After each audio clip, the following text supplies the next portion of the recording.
Hello, everyone. It's nice to meet you. My name is Brian Harman, and I'm a professor. I enjoy reading, traveling, eating.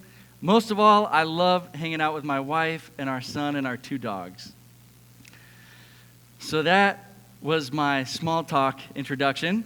We've all got one of those, but today we're going to talk about a simple technique called the 5 Why formula that pushes the limits of connection, allowing you to go deep beneath the surface of small talk, changing how we have conversations, how we appreciate each other, and how we value each other's diversity. This happens through genuine discussions where you discover who people really are. You learn their beautiful human elements that we each have inside of us. It's even how I found the meaning in my life, how I changed careers, how I crafted my values, my goals, my vision, and how I left behind my busy lifestyle to lead a life of purpose and love.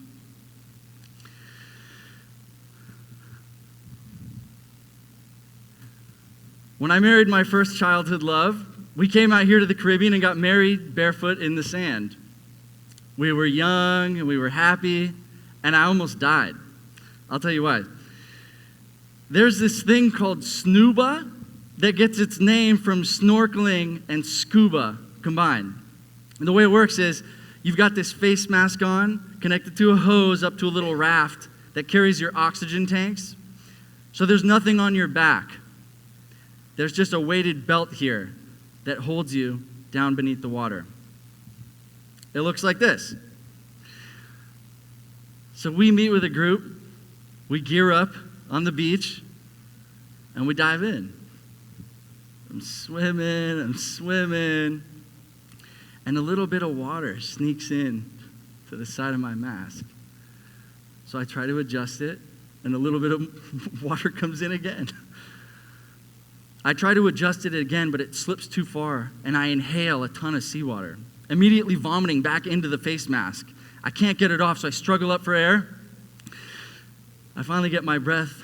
I rip off the face mask, and I'm up on the surface hanging on that little raft.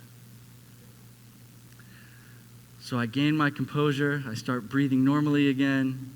I wash the puke off my face, and then things get really bad. I can feel this sharp pain in the back of my neck. It's sending this sensation down my body. I can feel it all the way to my toes, and I'd never felt anything like that before. Immediately when we get home to California, I go to my doctor. They send me along to 7 or 8 specialists, and I was ultimately diagnosed with an ultra-rare bone disease in my spine that would require 4 surgeries, 14 screws, 4 rods, and what seemed like to me endless pain. A bone tumor had grown around my spinal canal. A couple years through the surgeries, after the last one, I wore a neck brace for 3 months. A few months later, I could finally lift my arms again. And a few months after that, I finished physical therapy and was able to drive a car once again. But my self-esteem was at a 0. I had spiraled down into this nasty, dark place. I went to a psychiatrist. They said I had severe anxiety and depression and a severe fear of dying young. Even worse, though, I had really reverted back into this extremely shy person that I hadn't been since I was a young child.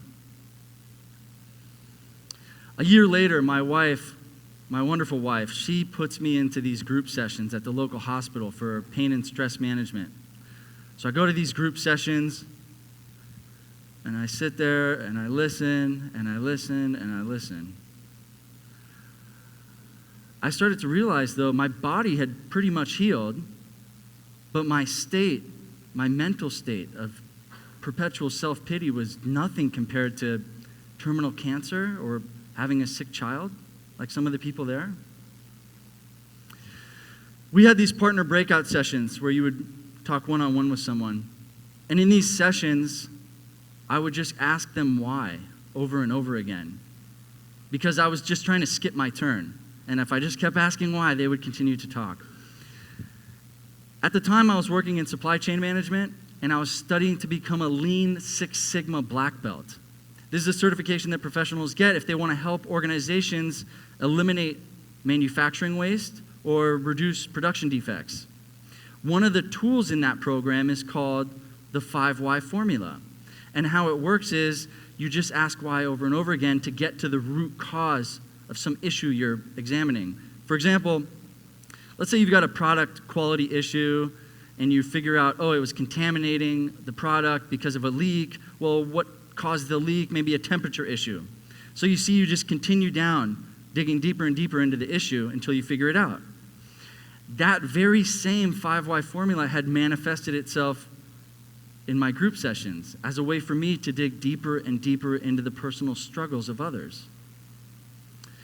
My partners, they seemed to appreciate my probing questions, asking them why over and over again. Some started to trust me and we became friends. This was a breakthrough moment for me because now I could share my story with people that trusted me. They would drill me on the 5 whys just as I had done to them. Real healing begun. And that 5 why formula became my new experiment. From conversations with strangers to formal job interviews, I felt like I was given this new power to build trust with everyone and anyone. Later on, as a leadership professor, I got to watch thousands of my students create lifelong bonds over this 5 why formula. So here's how it works. It's simple. You ask someone a question and they answer your question, and then you ask them why. But you repeat that process 5 times, digging deeper and deeper into the reality of their answer. So, this is especially great for leaders and for work because you get all these opportunities to spend time with the same people. Not just that, there's a better angle in all of it. So if you think that's great, you got to do the 5 whys on yourself. You ask yourself 5 whys. And then anytime you're in a conversation with someone, you open up with your 4th and 5th whys. I'll give you an extreme example where trust really matters, and it's one where everyone can relate. Anyone that's had a job, that is. Let's say you're in an interview. I hope it doesn't bring back bad memories, but let's say you're sitting there, you introduce yourself, and they've got that pad with the questions on it. And they ask you, what are your strengths? Like they always do. So, what are your strengths? I'm a people person. We might say that sometimes. That was my answer for that question all the time. But that's not really good enough. Let's ask ourselves why. So why am I a people person? Oh, because I'm an extrovert. There's why number 1. Why am I an extrovert? I have 3 brothers. The 4 of us grew up all within the same house. We were born within 4 years of each other. It was not uncommon to have 15 friends over at the house at any given time during our childhood. That made me more comfortable around groups. So let's dig a little deeper. Let's go into the next why. Even as a shy group kind of person, shy kid, it helped me to be around all those people. We would do things like play Gladiator in the living room, and I grew to love, through things like that big group energy. Okay, and the last why number 5. Even when I was shy and wanted to be alone, my brothers would always encourage me to get involved and participate. So let's go back to the interview. We're sitting there and they tell me, what are your strengths? Instead of saying, I'm a people person, I would say, I have 3 brothers, so I was fortunate to have 3 times more friends than the average kid. This helped me to become more comfortable in groups, and I grew to love that big group energy. When my brothers saw that I was being shy or wanted to be alone, they would encourage me to participate and get involved and collaborate. I grew to love doing that for other people. I think that's become my greatest strength. So you see there, now I'm with the interviewer, I get the job, we have a great conversation, and everything's cool. The best part is that this works with any question and any person. Like, what are you passionate about? What brought you here to this room today? Who's your favorite leader? Are you happy? What do you want to do before you die? So, we have this opportunity to open up and share those fourth and fifth whys. Trust matters in relationships, and trust matters in society, but it also matters very much in the workplace. According to Gallup, only a third of the people in their entire global database have trust for the leaders of their organizations.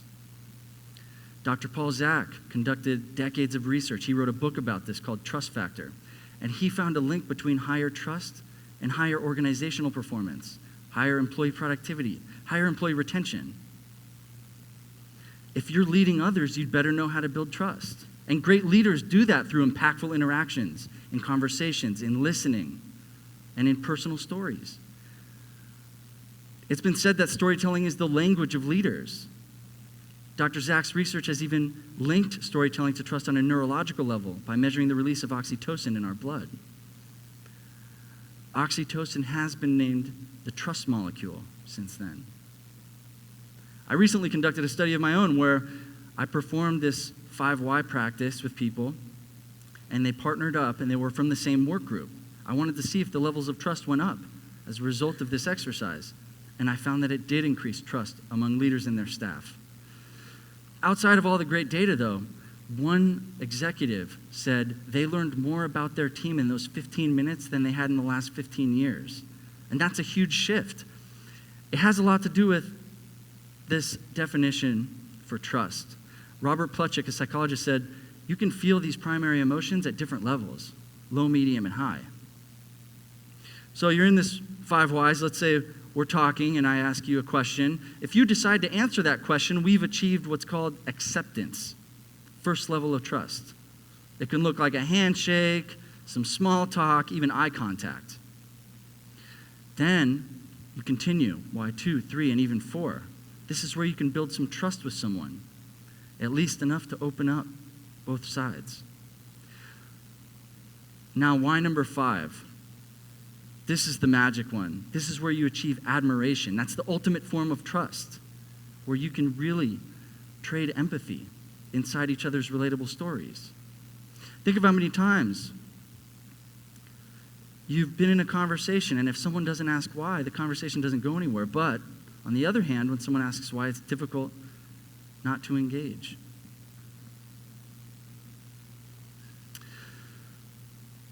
All right.